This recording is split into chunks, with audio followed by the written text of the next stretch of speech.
শবনম বুবলিকে আবারও বাজ দিল শাকিব খান এবং হিমেল আশরাফ। ভাই ব্রাদার, আমরা কিন্তু সকলেই জানি যে প্রিয়তম সিনেমার নায়িকা কিন্তু প্রথমে শবনম বুবলিই ছিল, কিন্তু পরবর্তীতে সেই নায়িকাকে চেঞ্জ করে ওপার বাংলা থেকে ইদিকা পালকে নিয়েছিল হিমেল আশরাফ। যেহেতু শাকিব খানের সাথে শবনম বুবলির তখন সম্পর্কটা খুবই খারাপ ছিল, সেই জন্য হয়তোবা শাকিব খান তিনি নিজেই বলেছে যে এই সিনেমা থেকে বুবলিকে বাদ দেওয়া হবে এবং পরবর্তীতে ওপার বাংলা থেকে নায়িকা নিয়ে কাজ করা হয়েছে। এবারও কিন্তু সেম ওই কাজটাই হয়েছে, কারণ আমরা সকলেই জানি যে রাজকুমার সিনেমায় মাহিয়া মাহি শাকিব খানের সাথে যে চরিত্রে অভিনয় করবে সেই চরিত্রে অভিনয় করার কথা ছিল শবনম বুবলির, কিন্তু সেখান থেকেও শবনম বুবলি বাদ পড়ে গেল। পরবর্তীতে মাহি মাহিকে ওই সিনেমার জন্য অভিনয় করার সুযোগ করে দিল, কিন্তু শবনম বুবলি বারবারই কেন প্রতারিত হচ্ছে?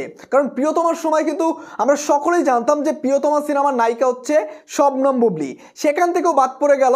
এখন যখন রাজকুমার সিনেমায় একটা সুযোগ পেয়েছিল সেই সুযোগটাও এখন হাতছাড়া হয়ে গেল। তো ভাই ব্রাদার, এই বিষয়ে আসলে আপনাদের কি বলার আছে? কেন শবনম বুবলির সাথে বারবার এই প্রতারণা হচ্ছে? এটা কি শাকিব খানের জন্য, নাকি অপু বিশ্বাসের জন্য, নাকি হিমেল আশরাফ মনে করছে যে এই সিনেমার জন্য এই চরিত্রের জন্য মাহিয়া মাহি বেস্ট, এই জন্য শবনম বুবলিকে বাদ দেওয়া হয়েছে? ভাই ব্রাদার, এটার জন্য দায়ী করা হচ্ছে অপু বিশ্বাসকে।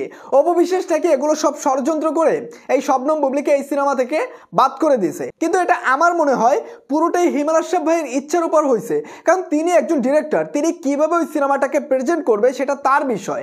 তিনি কোন নায়িকা নিয়ে কাজ করবে, কোন নায়িকা নিয়ে কাজ করবে না, সেটা একান্তই তার বিষয়। তো ভাই ব্রাদার, এই যে বুবলিকে নিয়ে যে বারবার এই গেমটা খেলা হচ্ছে, তো ভাই ব্রাদার বুবলির এই বিষয়টাকে নিয়ে অনেকেই বলতেছে বুবলিকে নিয়ে গেম খেলা হচ্ছে, বুবলিকে বারবার অপমান করা হচ্ছে।